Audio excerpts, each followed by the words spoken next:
There are a ton of both new cards and reprints in Fallout Commander, and some of them are great cards, and some of them are not. So I decided to do a new type of video where I talk about the 10 cards from Fallout Commander that you should pick up right now. This will be a mix of both reprints and new cards, and are kind of just the 10 cards that I think every collection might want to have a couple copies of because they're really great in a lot of decks and are going for a good price right now. And if you do decide to pick up any of these cards, the best place to do it is TCG Player, who I've partnered with. If you use my link in the description when you pick up your cards or sealed product, it helps out the channel a ton. Either way, let's jump right into this. This list is in no particular order, but the first one we're going to talk about today is Agility Bobblehead. This is a 3-cost artifact bobblehead that taps for mana of any color, and then you can pay 3 and tap, and up to X target creatures you control gain haste until end of turn and can't be blocked this turn except by creatures with haste, where X is the number of bobbleheads you control as you activate this ability. 3-mana rocks are not as popular as they once were. A lot of players are only running 2-mana rocks and below unless they have some really crazy effect, and I think Agility Bobblehead actually has that crazy effect. Haste is incredibly powerful, and not being able to be blocked except by creatures with haste is also really powerful. This allows it to be really useful in the early game tapping for mana, and then later in the game allows you to attack with things right away and maybe just win the game by making your opponents not be able to block. This might be the scariest 3-mana mana rock I've ever seen, and it's only going for about $1.01 right now. It being colorless, it can go into pretty much any creature-based deck, and it seems like a really great include in those style of decks. Next up, we have Inventory Management. This card is a little bit more niche than Agility Bobblehead, but it's a 2-cost red and white instant that says for each aura and equipment you control, you may attach it to a creature you control, and then it has split second. This just allows you add instant speed to rearrange all of your auras and equipments. If someone targets one of your things that's heavily enchanted, you can move them around.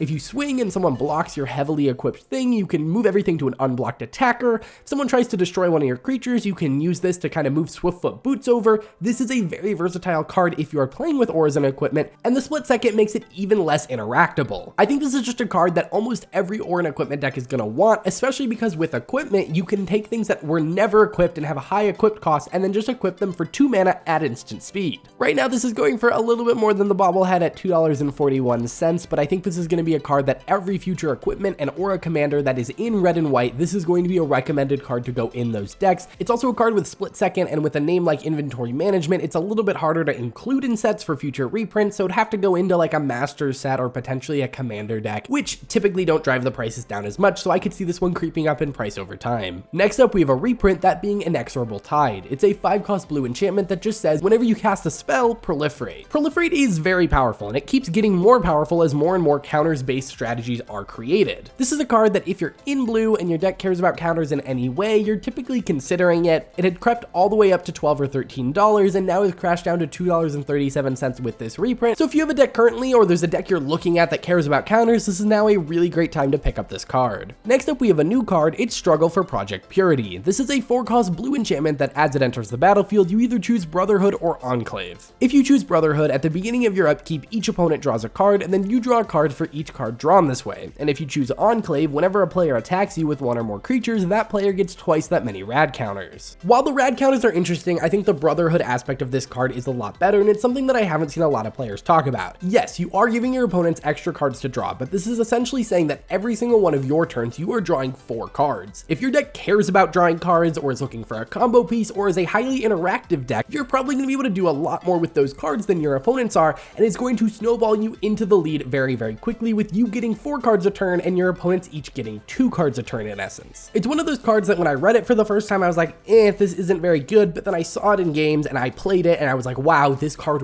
really works and really makes you win the game when you play it a lot of the time. I think a lot of blue decks are going to want this, and it's currently only going for $1.60, so it feels like a really good pickup to throw into your decks that want to draw a lot of cards. Next up, we have Guardian Project, a 4-mana green enchantment that whenever a non-token creature enters the battlefield under your control, if it doesn't have the same name as another creature you control or a creature card in your graveyard, you get to draw a card. Now, this is actually a reprint. It was originally in Ravnica Allegiance, and then it was just reprinted in Ravnica Remastered, and now it got reprinted once again. It was a card that at its peak was going for about $14, and after its Ravnica Remastered reprint, it was going for about $10. It is now since dropped to about $4.82, and it is an incredible pickup at that price. For 4 mana in green, this is often just going to be an amazing draw engine, and the downside of not having to have multiple creatures with the same name really isn't an issue in Commander. It did just get double reprinted, so I don't expect another reprint soon, so it feels like a pretty good time to pick it up. Either way, next up we have V.A.T.S. This is a 4-cost black instant that says choose any number of target creatures with equal toughness and destroy the chosen creatures. Then it has split second. To me, this card is insane for a lot of reasons. It's one of the more expensive ones I included on this list, but this thing allows you to destroy not only just one creature, but any number of creatures with the same toughness. It doesn't destroy all of them of the same toughness, so you never have to worry about blowing up your own stuff. It is instant speed, and it has split second, so it's very uninteractable. Add in the fact that it's named V.A.T.S, meaning it's not an easy card to reprint, and I think this card is going to creep up in price very quickly. 4 mana is a lot for a removal spell, but it is instant speed, it does have split second, and it can destroy potentially an infinite number of creatures, including tokens really easily,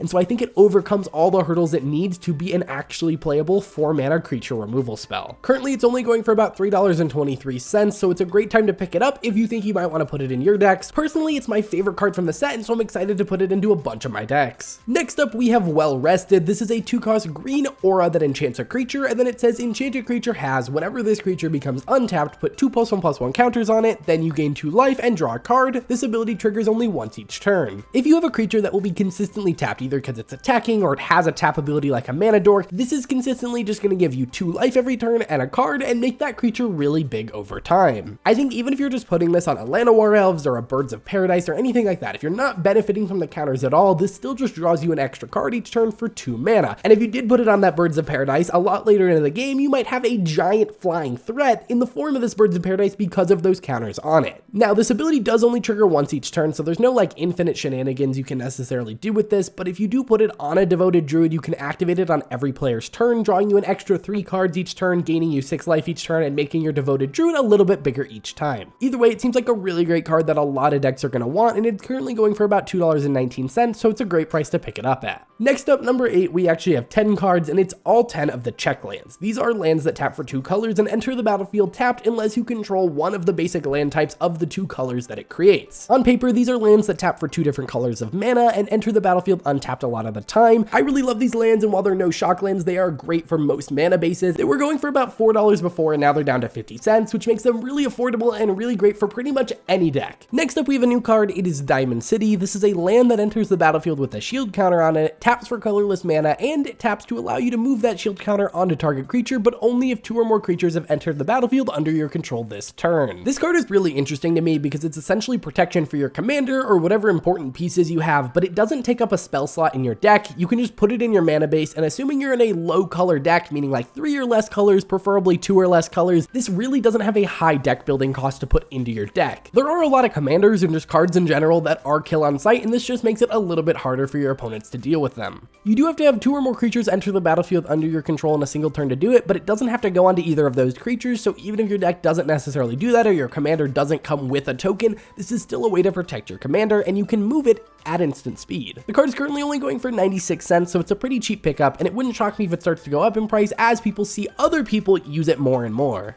Next up, we have Grim Reaper Sprint. This is a 5-cost but not really red aura that enchants a creature, and when it enters the battlefield, you untap each creature you control, and then if it's your main phase, there's an additional combat phase after this phase, and it gives enchanted creature +2/+2 and haste. The important thing about this card, and the thing that makes it interesting, is that it costs 3 less to cast if a creature died this turn. This can be one of your creatures, one of your opponent's creatures. It could be a creature that died in the first combat, and then you cast this on your second main to then get another combat after that. Most of the time you cast this, it should be 2 mana, and so essentially giving a creature haste, making it bigger, and giving you an extra combat all for 2 mana on something that sticks around forever seems like a very good rate and something that a lot of decks are going to want. Even moving into the future, anytime we get a commander that cares about attacking, or you're building a Voltron style deck, this card is going to be brought up into the conversation, and so it seems like a card that the demand is just going to go up and up over time, so you might want to get your copy now. It's currently only going for about $3.17, but it wouldn't shock me if that spikes over time. So those are my picks for the 10 cards from Fallout Commander that you should be picking up right now. If you do decide to pick anything up, don't forget to use the link that's in the description or in my bio, as it really helps out the channel a ton. And if you want to see more content from me right now, you can check out either of these 2 videos. I will see you guys in the next one.